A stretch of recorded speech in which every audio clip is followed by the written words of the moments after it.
नमः शिवाय। शिवजी सदा सहाय।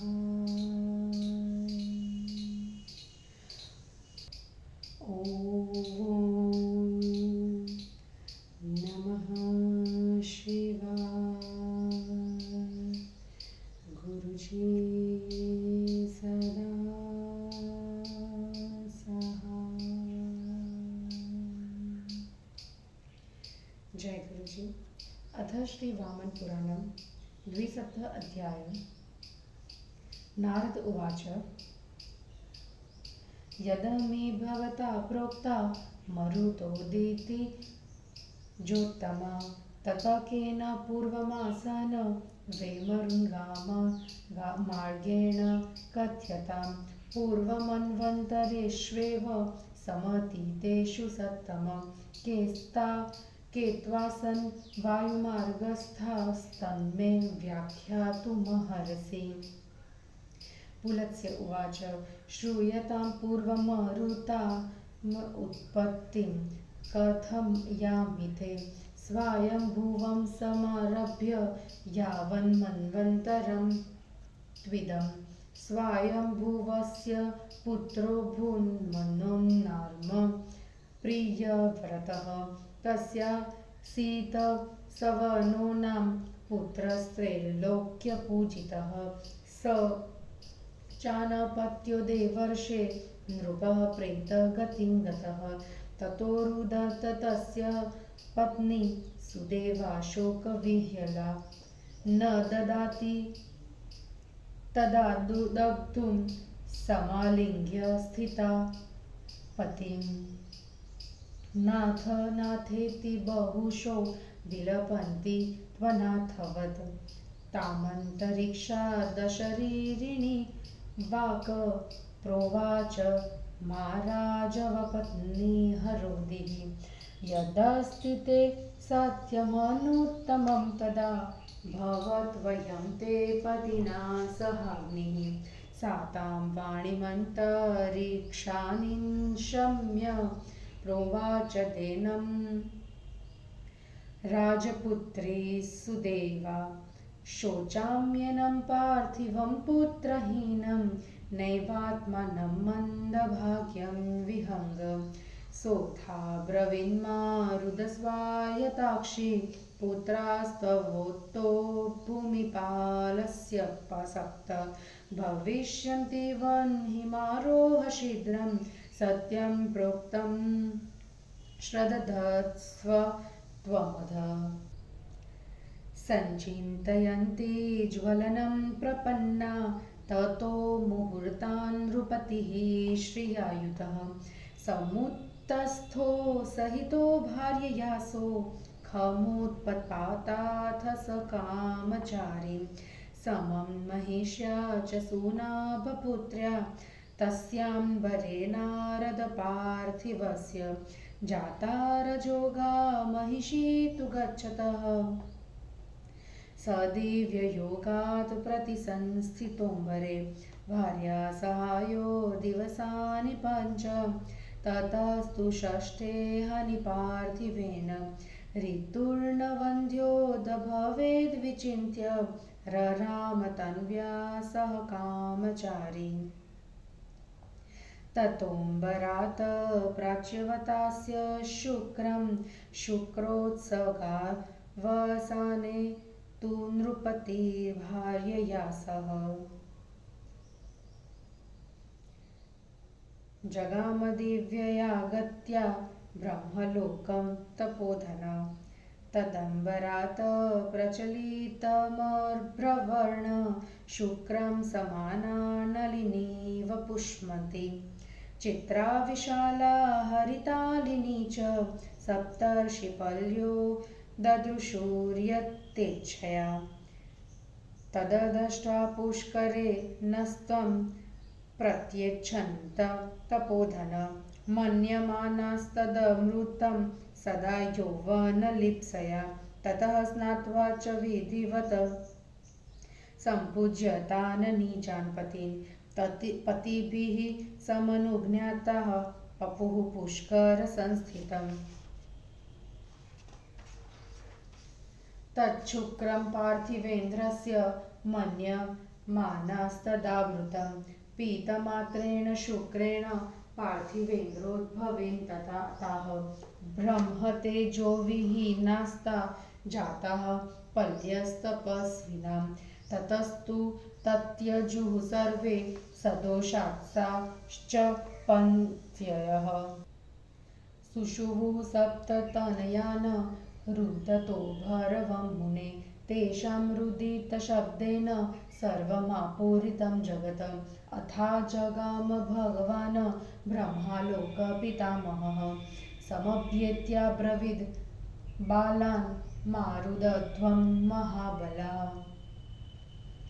मरुतो नाम यूयं वै भविष्यत्वं वियच्चरः इत्येवमुक्त्वा देवेशो ब्रह्मालोकपितामहः तानादाय वियच्चारि मारुतानादिदेशः ते त्वासन् मरुतस्त्वाद्धा मनोः स्वायम्भुवेन्तरे स्वारोचिषे तु मरुतो वक्ष्यामि शृणु नारद स्वारोचिषस्य पुत्रस्तु श्रीमानासीत् क्रतुध्वजः तस्य पुत्रा भवन्तः सप्तार्चिः प्रतिमा मुने तपोर्थ ते गतः शैलं महामेरुनरेश्वरः आराधयन्तो ब्रह्माणं पदमेन्द्रमथेप्सवः ततो विपञ्चिनामाथ सहस्राक्षो भयातुरः पुतनामप्सरो मुख्यां प्राह नारदवाक्यवित् गच्छस्व पूतने शैलं महामेरुं विशालिनं तत्र तप्यन्ति हि तपः क्रतुध्वजसुता महत् यथा हि तापसो विघ्नं तेषां भवति सुन्दरी तथा कुरुष्व मा तेषां सिद्धिर्भवतु सुन्दरी इत्येवमुक्ता शक्रेण पूतनाशु रूपशालिनी तत्रा जगाम त्वरिता यत्रा तप्यन्त ते तपः आश्रमस्या विदूरे तु नदी मन्दोदवाहिनी तस्यां स्नातुं समायातः सर्व एव सहोदराः सापि स्नातुं सुचार्वङ्गी त्ववतीर्णा महानदीं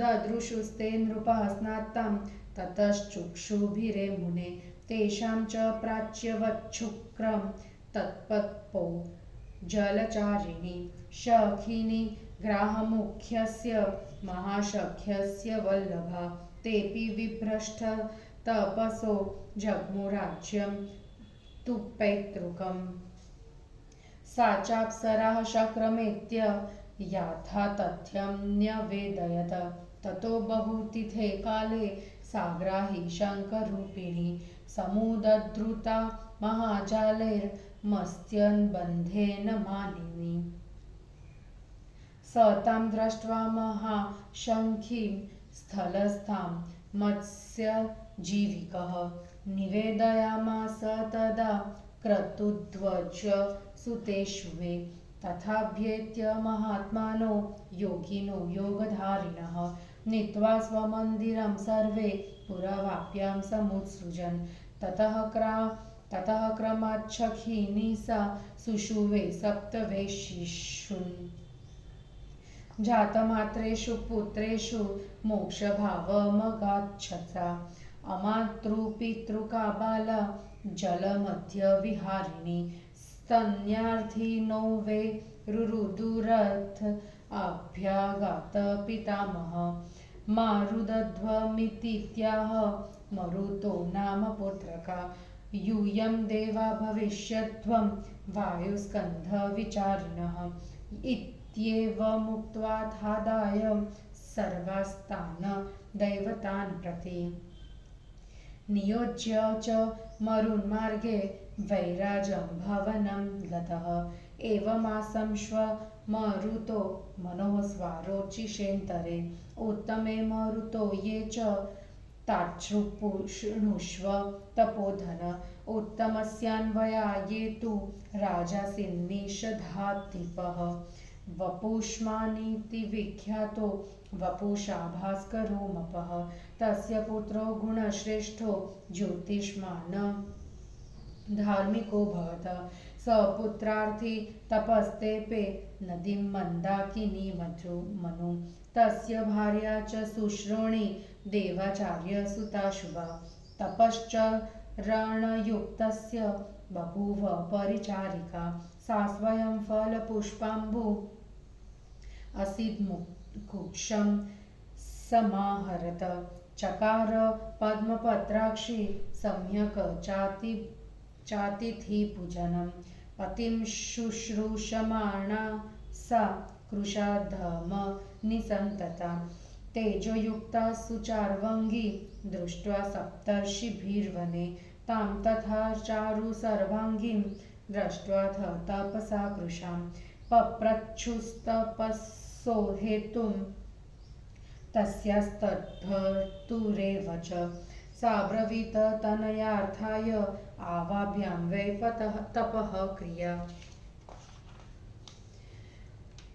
ते चास्ये वरदा ब्रह्मन् जाताः सप्त महर्षयः व्रजध्वं तनयाः सप्त भविष्यन्ति न संशयः युवयोर्गुणसंयुक्ता महर्षीणां प्रसादतः इत्येवमुक्त्वा जग्मुस्ते सर्व एव महर्षयः स चापि राजर्षिरगात् सभार्यो नगरं निजम् ततो बहुतिथे काले साराज्ञो महिषी प्रिया अवाप गर्भतन्वङ्गीं तस्मान् नृपति सत्तमात् गुर्वीण्यामथ भार्यायां ममारासो नराधिपः सा चाप्यारोढुमिच्छन्ति भर्तारं वे प्रतिव्रता निवारिता तदा मात्येन तथापि व्यतिष्ठत समारोप्याथ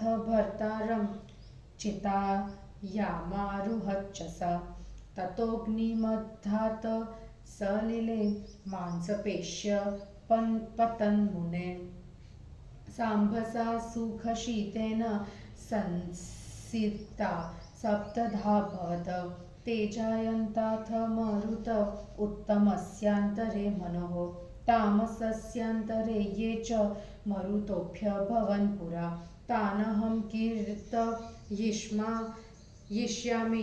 गीतनृत्यकलिप्रिय तमसस्य मनोः पुत्रो ऋतध्वज इति श्रुतः स पुत्रार्थी जुहावाग्नौ स्वमांसं रुधिरं तथा अस्थीनि रोमकेशाञ्च स्नायुमज्जाय क्रुद्धधनं शुक्रं च चित्रगो राजा सुतार्थी इति न श्रुतं सप्तस्वेवार्चिषु ततः शुक्रपातादनन्तरं मामाक्षिपस्त्वेत्यभवच्छब्दः सोऽपि मृतो नृपः ततस्तस्माद्वतवहात् सप्तवत्तत्ते च सोपमः शिशवः समजायन्त ते रुदन्तो भवन्मुने तेषां तु ध्वनिमाकर्य भगवान् पद्मसम्भवः समागम्य निवार्याथ सचक्रे मरुतः सुतान् ते त्वासन् मरुतो ब्रह्मं स्तामसे देवतागणः ये भवन् रैवते ताञ्च शृणुष्व त्वं तपोधन रैवतस्यान्वये तु राजासीद रिपुजिदवशे रिपुजिन्मान्मतः ख्यातो तस्यासीत सुतः किल स समाराध्य तपसा भास्करं तेजसां निधिम् अवाप कन्यां सुरतिं तां प्रगृह्य गृहं ययो तस्यां पितृगृहे ब्रह्मन् वसन्त्यां स पितामृतः सापि दुःखपरिताङ्गी स्वां तनुं त्यक्तुमुद्धता ततस्तां वारयामासुरऋषयः सप्तमानसा तस्यामासक्तचित्तास्तु सर्व एव तपोधनः अपारयन्ति तद्दुःखं प्रज्वाल्याङ्गीं विवेशः ते चापश्यन्त्य ऋषयस्तच्चित्ता भावितास्तथा तामृतां ऋषयो दृष्ट्वा कष्टं कष्टेति वादिनः प्रजग्मुर्ज्वलनाच्चापि सप्तजायन्तदारकाः ते च मात्रा विना भूता रुरुदुस्तान पितामहः निवारयित्वा कृतवालो कनाथो मरुदगणान् रैवतस्यान्तरे जाता मरुतोऽमि तपोधन शृणुष्व कीर्तयिष्यामि चाक्षुषस्यान्तरे मनोः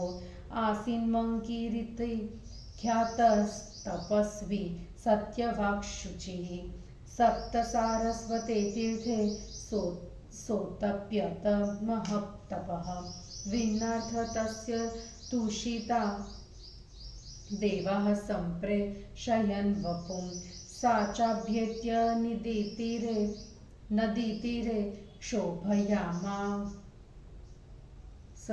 भामिनी ततोऽस्य प्राच्यवच्छुक्रं सप्तसारस्वते जले तां चैवाप्यशपन्मूढां मुनिर्मङ्कर्णको वपुं गच्छ लब्धासि मूढे त्वं पापस्यास्य महत्फलम् विन्ध्वं सहिष्यति हयो भवतीं यज्ञसंसदि एवं शप्त्वा ऋषिः श्रीमान् जगामाथ स्वमाश्रमम् सरस्वतीभ्यः सप्तभ्यः सप्तवे मरुतो भवन एततवोक्तमरुतः पुरा यथा जाता वियद्वयाप्तिकरा महर्षे येषां श्रुते जन्मनि पापहानि भवेच्च धर्माभ्युदयो महानवे।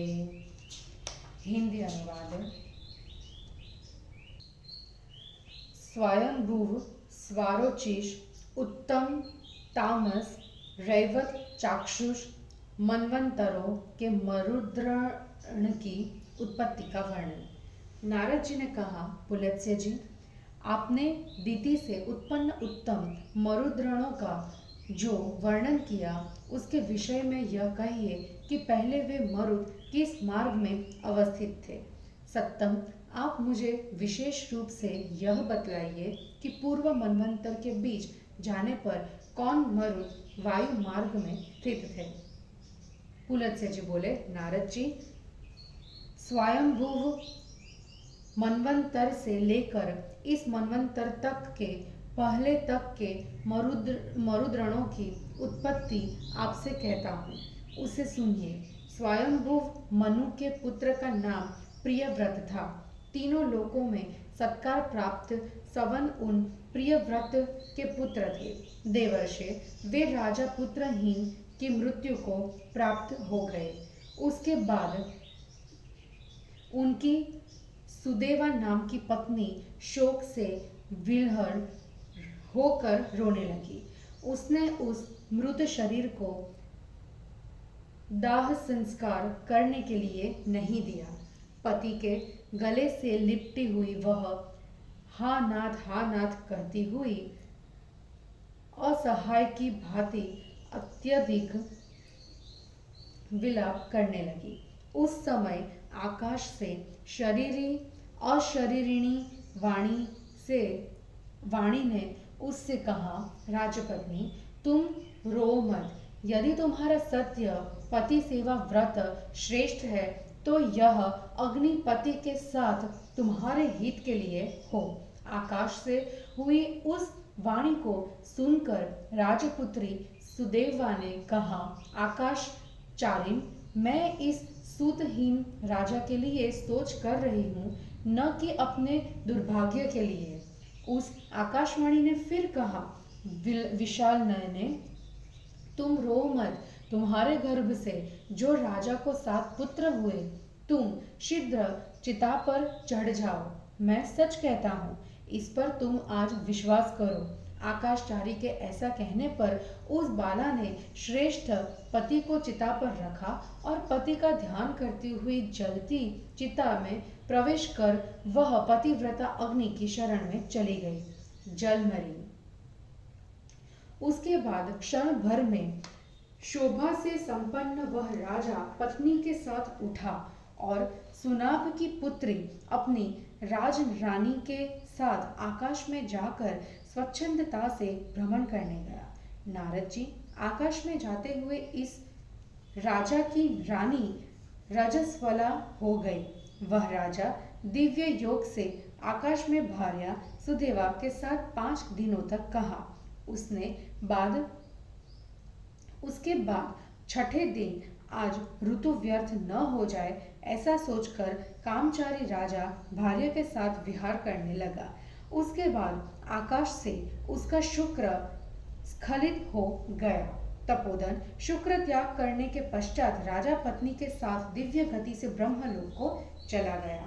समाना, नलिनी, वपुष्मती, चित्रा, विशाला, हरिता एवं अलिनी इन 7 ऋषि पत्नियों ने आकाश से गिरते हुए अभ्रक के समान वर्ण वाले शुक्र को इच्छा भर देखा। तपोधन उसे देखकर उसको अमृत समझती हुई उन सबों ने स्थायी युवावस्था प्राप्त करने की लालसा से उसे कमल में रख लिया। उसके बाद वे स्नान करके अपने अपने पतियों का पूजन कर उन पतियों की अनुमति से कमल में रखे राजा के उस शुक्र को अमृत मानती हुई पान कर गई। राजा के शुक्र का पान करते ही तपस्वियों की वे पत्नियां ब्रह्म तेज से रहित हो गईं। उसके बाद उन तपस्वी लोगों ने अपने उन दोषिणी पत्नियों का त्याग कर दिया। मुने उन ऋषि की पत्नियों ने भयंकर रुदन करते हुए 7 पुत्रों को जन्म दिया। उनकी रुलाई सारे संसार में भर गई। उसके बाद भगवान लोक पितामह ब्रह्मा आ गए। बालकों के समीप जाकर उन्होंने कहा, हे महाबलवानों, रो मत, तुम्हारा नाम मरुत होगा। तुम आकाश में विचरण करने वाले होगे। इतना कहकर लोक पितामह देवेश ब्रह्मा उन मरुतों को लेकर आकाश में चले गए और उन्हें आदेश दे दिया। वे ही स्वयंभुव मनु के समय में आद्य मरुत हुए। नारद जी, अब मैं स्वारोचिष मनवंतर के मरुतों का वर्णन करता हूँ, उसे सुनो। स्वारोचिष के पुत्र श्रीमान क्रतुध्वज थे। मुने उनके अग्नि के समान 7 पुत्र थे। वे सभी नरेश्वर तपस्या करने के लिए महामेरु पर्वत पर चले गए। वे इंद्र पद को प्राप्त करने की इच्छा से ब्रह्मा की आराधना करने लगे। उसके बाद बुद्धिमान इंद्र भयभीत हो गए। नारद जी, वक्ता के अभिप्राय को स्पष्टतः समझने वाले इंद्र ने अप्सराओं में प्रधान पुतना से कहा, पुतने, तुम महान विशाल मेरु पर्वत पर जाओ। वहां क्रतुध्वज के पुत्र महान तप कर रहे हैं। सुंदरी, उनके तप में जिस प्रकार विन न हो तथा हे सुंदरी, उन्हें सिद्धि की प्राप्ति जैसे न हो सके, ऐसा उपाय करो। इंद्र के कहने पर रूपवती पूतना शीघ्र वहां गई जहां वे तपस्या कर रहे थे। आश्रम के पास ही मंद जल प्रवाह वाली नदी थी।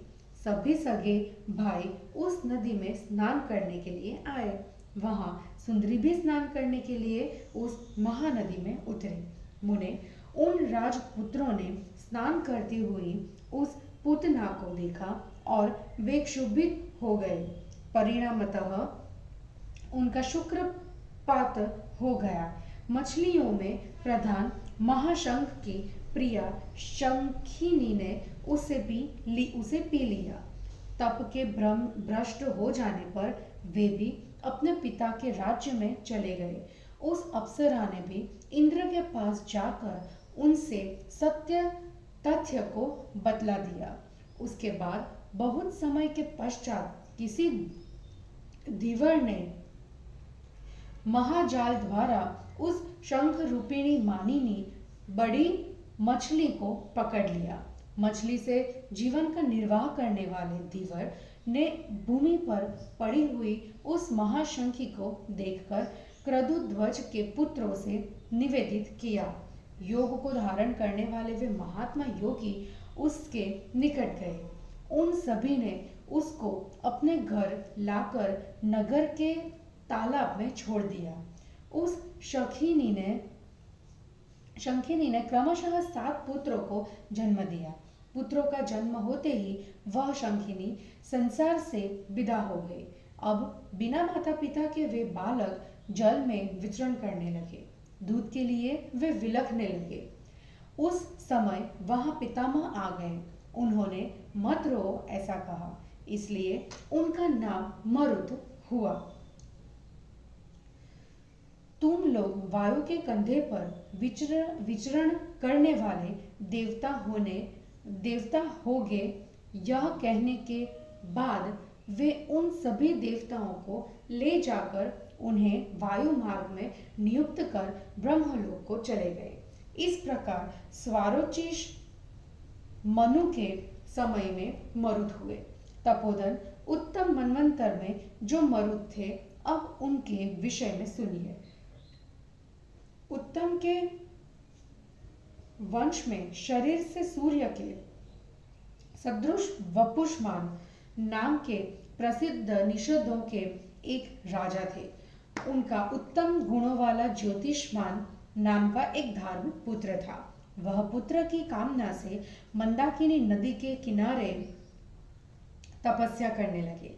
देवताओं के आचार्य बृहस्पति की सुंदरी पुत्री उसकी कल्याणकारिणी पत्नी थी। वह उस तपस्वी की सेविका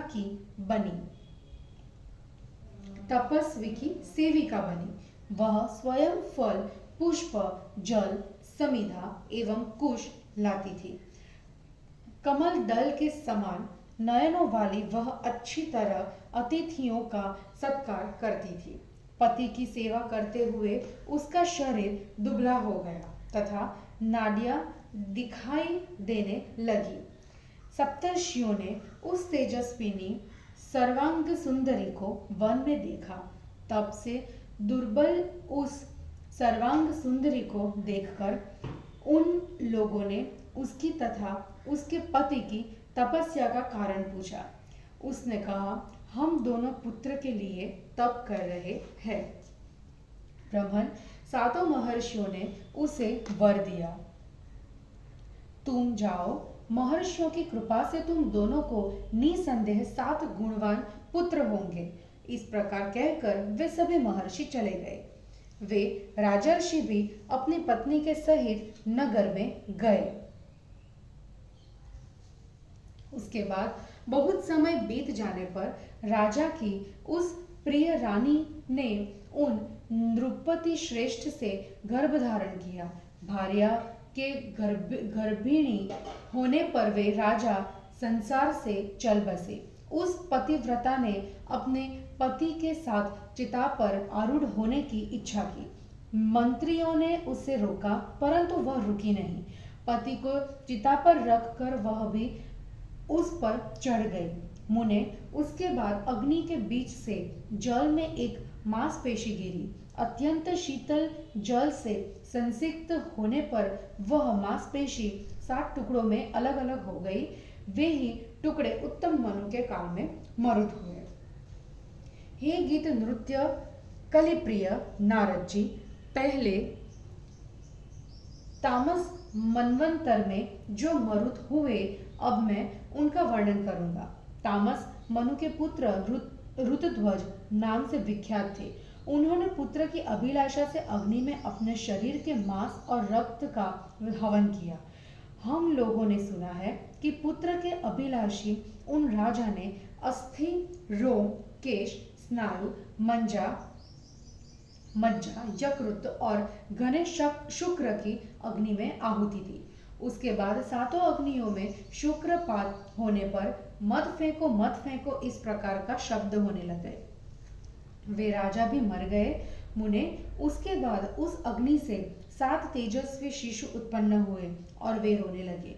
उनके रोने की ध्वनि सुनकर भगवान कमल योनि मतलब ब्रह्मा ने आकर मना किया और उन पुत्र को मरुत नाम का देवता बना दिया। ब्राह्मण वे ही तामस मनवंतर में मरुद्रण नामक देवता हुए। हे तपोधन, रैवत मनवंतर में जो मरुदगण हुए उनका विवरण आगे सुनिए। रैवत के वंश में शत्रुओं पर विजय प्राप्त करने वाले संयमी रिपुजिन नाम से विख्यात एक राजा थे। उनको पुत्र नहीं था। उन्होंने तप द्वारा तेजोनिधि सूर्य की आराधना कर सुरति नाम की कन्या प्राप्त की और उसे लेकर वे घर चले गए। ब्राह्मण उस कन्या के पितृगृह में रहते हुए पिता का देहावसान हो गया। वह भी शोक से आकुल होकर अपने शरीर का परित्याग करने के लिए तैयार हुए। उसके बाद 7 मानस ऋषियों ने उसे मना किया, किंतु वे सभी तपोधन उसमें आसक्त चित्त हो गए थे। किंतु वह कन्या उस दुख को सहन न कर सकने के कारण आग जलाकर उसमें प्रवेश कर गए। उसमें आसक्त तथा प्रभावित ऋषियों ने उसे देखा। उसे मरा हुआ देखकर वे ऋषि दुख की बात है कहते हुए चले गए। उसके बाद उस अग्नि से 7 पुत्र हुए। माता के अभाव में वे रोने लगे।